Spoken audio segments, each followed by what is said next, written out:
Next देखो बेटा, question number 6 तक हमने सॉल्व कर लिया था। क्वेश्चन नंबर 7 हम देखते हैं। ये कह रहा है in a triangle A B C D E F are the mid points of the sides B C C and the A B respectively of a triangle A B C. Question number 7 है बेटा, आपको एक triangle दे रखी है ए B सी।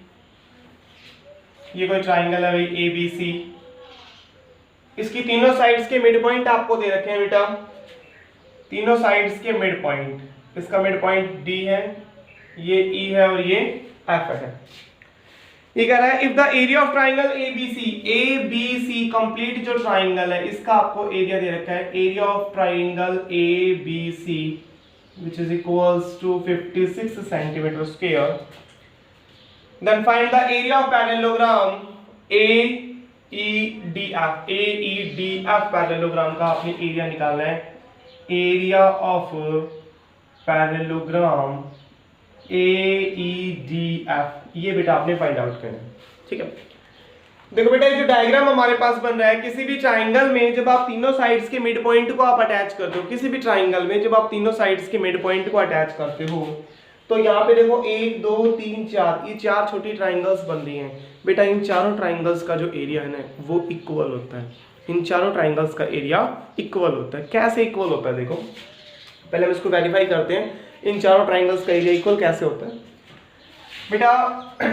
ए B C complete triangle को आप देख रहे हो, A B C complete triangle में, ठीक है बेटा। हमें पता है ई जो है वो ए सी का मिड पॉइंट है, एफ जो है वो ए बी का मिड पॉइंट है।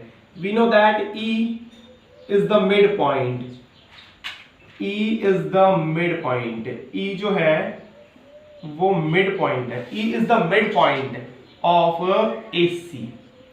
ई जो है वो ए सी का मिड पॉइंट है and F is the midpoint of AB। F जो है वो AB का मिड पॉइंट है, E AC का मिड पॉइंट है, F AB का मिड पॉइंट है। और किसी भी ट्राइंगल में बेटा अगर हम दो साइड्स के मिड पॉइंट को हम अटैच करते हैं तो जो लाइन आती है ना, जो लाइन सेगमेंट हमारे पास आता है वो तीसरी साइड के क्या होता है, पैरेलल होता है। किसी भी ट्राइंगल में अगर आप दो साइड्स के मिड पॉइंट को आप अटैच करते हो तो जो लाइन सेगमेंट आता है वो तीसरी साइड के क्या होता है, पैरेलल होता है। The line segment joining the midpoints, the line segment joining the midpoints of any two sides of a triangle, the line segment joining the midpoints of any two sides of a triangle is parallel to the third side and equal to the half of that। ये mid point theorem होती है आपके पास। किसी भी triangle में अगर आप दो साइड के मिड पॉइंट को आप अटैच करते हो तो जो लाइन सेगमेंट आता है वो तीसरी साइड के पैरेलल होता है और उसका हाफ होता है। तो हम यहाँ पे लिख सकते हैं बेटा EF is parallel to BC as well as EF is half of BC। बेटा EF जो है वो BC के पैरेलल भी होगा, EF जो है वो BC का हाफ भी होगा। EF is parallel to BC as well as EF is half of BC। बेटा EF BC के पैरेलल है तो इसका मतलब आप ये लिख सकते हो EF is parallel to BC का ही पार्ट BD है। BC का ही पार्ट क्या है, BD। EF अगर BC के पैरेलल है तो इसका मतलब EF किसके पैरेलल है, BD के पैरेलल है। And EF is half of BC। बेटा BC का जो हाफ है, BC के हाफ को आप क्या लिख सकते हो, BD लिख सकते हो। BC के हाफ को आप क्या लिख सकते हो, BD लिख सकते हो। BC के हाफ को आप क्या लिख सकते हो, BD। बेटा EF BD के पैरेलल है, EF is parallel to BD and EF is equals to BD। EF is parallel to BD and EF is equals to BD। EF जो है वो BD के पैरेलल भी है, EF जो है वो BD के इक्वल भी है। इसका मतलब ये हो गया कि BDEF हमारे पास एक पैरेललोग्राम हो गया, क्योंकि हमें पता है किसी भी क्वाड्रिलेटरल में अगर अपोजिट साइड का एक पेयर हम पैरेलल और इक्वल वेरीफाई कर देते हैं तो वो क्वाड्रिलेटरल क्या हो जाता है, हमारे पास एक पैरेललोग्राम होता है। किसी भी क्वाड्रिलेटरल में अगर अपोजिट साइड का एक पेयर हम पैरेलल और इक्वल वेरीफाई कर देते हैं तो वो क्वाड्रिलेटरल हमारे पास क्या हो जाता है, पैरेललोग्राम हो जाता है। We know that if one pair of opposite sides in a quadrilateral is parallel as well as equal then that quadrilateral is also a parallelogram। किसी भी क्वाड्रिलेटरल में अगर अपोजिट साइड का एक पेयर पैरेलल हो जाता है और इक्वल हो जाता है तो आप उस क्वाड्रिलेटरल को क्या कहते हैं, पैरेललोग्राम कहते हैं। तो BDEF हमारे पास एक पैरेललोग्राम हो गया। उसके बाद नेक्स्ट थ्योरम, पैरेललोग्राम कौन सा लिया हमने, BDEF is a parallelogram। ये हमारे पास एक पैरेललोग्राम है। नेक्स्ट हमारे पास एक रिजल्ट होता है कि किसी भी पैरेललोग्राम में जब आप डायगोनल लेते हो तो डायगोनल क्या करता है, पैरेललोग्राम को दो ट्राइंगल्स में डिवाइड करता है जिनका एरिया इक्वल होता है। The diagonal of a parallelogram divides the parallelogram into the two congruent triangle. The diagonal of a parallelogram divides the parallelogram into the two parts of equal area. ये दोनों जो triangle हमारे पास बन रही है, ये दोनों ट्राइंगल क्या होंगी, कॉन्ग्रुएंट होगी और इनका एरिया इक्वल होगा। तो ये मान लो फर्स्ट ट्राइंगल है, ये सेकंड ट्राइंगल है। ट्राइंगल फर्स्ट जो है वो कॉन्ग्रुएंट हो जाएगी सेकंड के, ठीक है, फर्स्ट सेकंड के कॉन्ग्रुएंट हो जाएगी। ऐसे ही फिर हम इधर वाला DCEF को एक पैरेललोग्राम वेरीफाई करेंगे। DCEF is also a parallelogram. तो फर्स्ट और फिर इसका डायगोनल कौन सा हो जाएगा, DE। ये जब आप पैरेललोग्राम लोगे तो उसका डायगोनल हो जाएगा DE, और डायगोनल D हो गया तो फर्स्ट ट्राइंगल का एरिया किसके इक्वल हो जाएगा, थर्ड के इक्वल। ऐसे ही AEDF एक पैरेललोग्राम हो जाएगा। AEDF is also a parallelogram और EF इसका डायगोनल हो जाएगा। तो फर्स्ट ट्राइंगल का जो एरिया है वो हमारे पास इक्वल हो जाएगा किसके, फोर्थ ट्राइंगल के। तो इसका मतलब किसी भी ट्राइंगल में जब आप तीनों साइड्स के मिड पॉइंट को आप अटैच करते हैं तो कंप्लीट ट्राइंगल जो है वो चार ट्राइंगल्स में डिवाइड होती है जिनका एरिया इक्वल होता है, जिनका एरिया इक्वल होता है। तो किसी भी एक ट्राइंगल के आप रिलेशन निकालोगे, किसी भी एक ट्राइंगल के एरिया की आप रिलेशन निकालोगे कंप्लीट ट्राइंगल के साथ, तो रिलेशन क्या होगी 1/4 की। किन्हीं भी दो की निकालोगे तो रिलेशन क्या होगी, हाफ की। तीन की निकालोगे तो कितनी होगी, 3/4 की। तो यहाँ पे रिलेशन चाहिए AEDF पैरेललोग्राम के साथ। बेटा AEDF पैरेललोग्राम बन रहा है दो ट्राइंगल्स को कंबाइन करने से। इट मींस AEDF जो पैरेललोग्राम है उसका एरिया हाफ होगा, किसका हाफ होगा, कंप्लीट ट्राइंगल ABC का हाफ होगा। तो ABC का एरिया अगर 56 है तो इसका एरिया हमारे पास आ जाएगा 28 सेंटीमीटर स्क्वायर। ऑप्शन डी है आपके पास। क्लियर है बेटा क्वेश्चन। नेक्स्ट देखो क्वेश्चन नंबर 8 अभी। क्वेश्चन नंबर जो 8 है वो क्या कह रहा है आपके पास, क्वेश्चन नंबर 8 ये कह रहा है ABCD is a parallelogram and Q is any point on the side AD। Question number 8 ABCD आपको कोई पैरेललोग्राम दे रखा है, ये आपने पैरेललोग्राम ले लिया। ABCD इज ए पैरेललोग्राम, ये आपके पास एक पैरेललोग्राम है। Q is any point on the side AD side के ऊपर कहीं पे कोई आपने पॉइंट Q ले लिया। And if area of the triangle QBC, area of triangle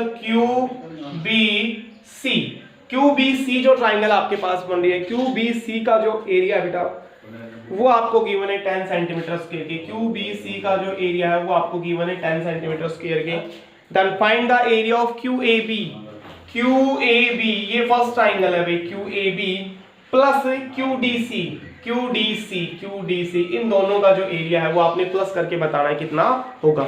देखो आप कैसे बताएंगे बेटा, देखो ABCD आपको एक पता है पैरेललोग्राम है और दो पैरेलल लाइनों के बीच में अगर ये पैरेललोग्राम है तो हमें पता है AD is parallel to BC।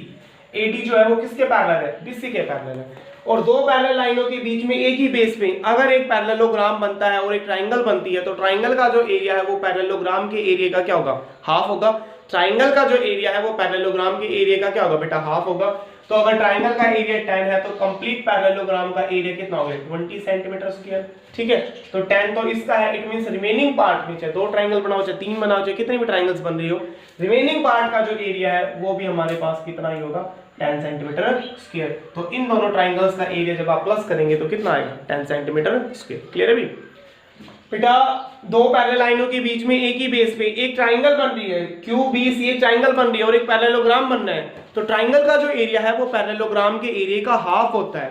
तो ट्राइंगल का एरिया अगर 10 है तो कंप्लीट पैरेललोग्राम का कितना हो गया, 20। तो 10 तो इसी का था, तो रिमेनिंग पार्ट का एरिया कितना रह जाएगा हमारे पास, 10 सेंटीमीटर स्क्वायर। क्वेश्चन नंबर 8 था अभी। क्वेश्चन नंबर 9 ये कह रहा था angle subtended by the diameter of a semi circle is. बेटा सेमी सर्कल में जो एंगल बनता है वो कितने डिग्री का होता है, 90 डिग्री का होता है। आपको पता है क्वेश्चन नंबर 9 का जो आंसर है, सेमी सर्कल में जो एंगल बनता है ये अगर आपने डायमीटर ले लिया, यहाँ पे कोई एंगल बन रहा है तो ये एंगल कितने का बनता है, 90 का बनता है। क्यों बनता है बेटा 90 का, हमें पता है जब आप डायमीटर लेंगे तो AB जो आर्क है या AB जो कोड है, भाई डायमीटर भी तो एक कोड ही होता है, ये सेंटर पे 180 का एंगल क्रिएट कर रहा है, तो रिमेनिंग पार्ट पे ये उसका हाफ क्रिएट करता है। ये थोड़ा में आप वेरीफाई कर चुके हो। अगर एपी से सेंटर पे 180 का एंगल क्रिएट हो रहे हैं तो सर्कमफ्रांस पे, रिमेनिंग पार्ट के सर्कमफ्रांस पे कितने का एंगल क्रिएट होगा? 90 डिग्री का एंगल क्रिएट होगा। तो the angle subtended by the diameter of a semi circle is of a 90 degree. Option B आ जाएगा। क्वेश्चन नंबर 10 था भी, क्वेश्चन नंबर 10 में क्या कह रहा है अभी? एक सर्कल दिया गया आपको, ये सर्कल है अभी, यहाँ पे पॉइंट ए है, यहाँ पे पॉइंट बी है। ए बी जो कोड है वो सर्कल के सेंटर पे एंगल बना रही है। कितने का बना रही है? नहीं, एक पॉइंट और दे रखा है सी, इनको इससे अटैच किया गया।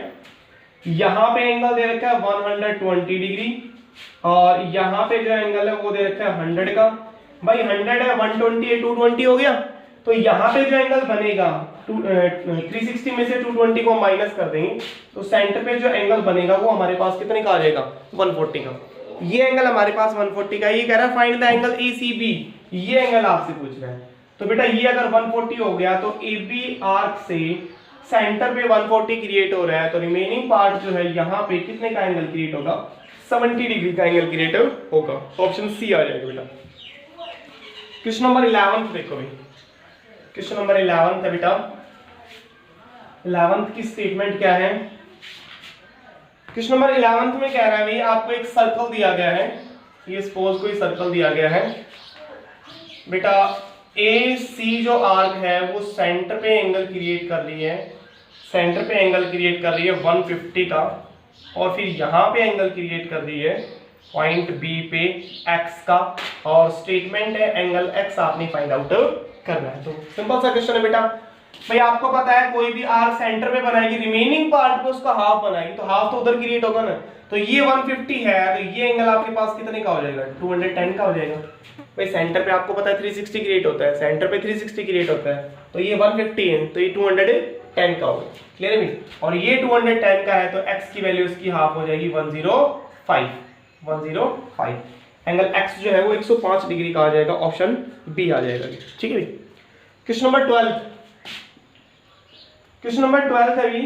In the given figure O is the center of the circle and angle ADC is of 140, then what is the value of x? एक डायग्राम दे रखा है यहाँ पे। सबसे पहले तो आपको AB डायमीटर दिया गया है, सर्कल का सेंटर जो है वो O से रिप्रेजेंट है बेटा। AB अगर डायमीटर है तो यहाँ पे पॉइंट C पे एंगल कितने का बनेगा? 90 डिग्री का। कितने का बनेगा? 90 डिग्री का। यहाँ पे पॉइंट D लिया गया, इसको इससे अटैच किया गया है। ठीक है, यहाँ पे जो एंगल क्रिएट हो रहा है वो 140 का है। ठीक है, यहाँ पे एंगल x क्रिएट हो रहा है, और एंगल x की जो वैल्यू है वो आपने फाइंड आउट करनी है। ठीक है बेटा, ये 140 है, तो एंगल B कितने का होगा? ABCD को देखो, ये एक साइक्लिक क्वाड्रिलेटरल है। ABCD जो है वो एक साइक्लिक क्वाड्रिलेटरल है, और हमें पता है साइक्लिक क्वाड्रिलेटरल में अपोजिट एंगल का सम कितना होता है? 180। तो यहाँ पे अगर 140 क्रिएट हो रहा है तो ये कितने का होगा? 40 का। ये 40 है, ये 90 है। ये 90 क्यों है? क्योंकि AB डायमीटर से बना हुआ एंगल है, और हमें पता है सेमी सर्कल में बना हुआ एंगल कितने का होता है? 90 डिग्री का होता है। ये 90 है, ये 40 है, इट मींस एंगल X जो है वो हमारे पास कितने का आ जाएगा? 50 डिग्री का आ जाएगा। 12th ऑप्शन ए आ जाएगा। ठीक है भाई। क्वेश्चन नंबर 13, क्वेश्चन नंबर 13 देखो भाई। क्वेश्चन नंबर 13 की स्टेटमेंट क्या है? ये कह रहा है the radius of a circle is 13 centimetre. एक सर्कल दिया गया अभी जिसकी रेडियस 13 है, and the length of its one of code is 24 centimetre. एक कोड की लेंथ 24 है भाई। ये आपने AB को एक कोड ले ली जिसकी लेंथ 24 है। आपको गिवन है AB is equals to 24 centimetre. OA की जो वैल्यू है वो 13 सेंटीमीटर है। यहां से आपने परपेंडिकुलर ले लिया, तो AP की वैल्यू कितनी हो जाएगी? 12 सेंटीमीटर। भाई कंप्लीट कोड कितनी है? 24 है, तो AP कितना हो जाएगा? 12। क्योंकि हमें पता है सेंटर से जब भी आप किसी भी कोड पे परपेंडिकुलर ड्रा करते हो, सेंटर से जब भी आप किसी भी कोड पे परपेंडिकुलर ड्रा करते हो, तो वो परपेंडिकुलर उस कोड को बाइसेक्ट करता है। ठीक है, तो भाई ये 13 है, ये 12 है। फाइंड आउट आपसे क्या करवा रहा है? ये कह रहा है then what is the distance of the code from the centre of the circle. What is the distance of the code from the centre of the circle, यानी आगे OP आपने फाइंड आउट करनी है। बेटा ये एक राइट एंगल ट्रायंगल है, hypotenuse दे रखा है, बेस दे रखा है, परपेंडिकुलर आप पाइथागोरस थ्योरम से फाइंड आउट कर सकते हो। यहाँ पे कितना आएगा आपके पास परपेंडिकुलर? 5 यूनिट्स आएगा। ऑप्शन डी आ जाएगा। क्वेश्चन नंबर 14 है equal space of the congruent circle subtends equal angle at the centre. भाई कौन सी आप इक्वल चीज लेते हो जो सेंटर में इक्वल एंगल क्रिएट करती हैं? Equal space of the congruent circle subtends equal angle at the centre. बेटा equal chords of the congruent circle subtend equal angle at the centre. बेटा इसका आंसर जो है क्या आएगा? कोड्स आएगा।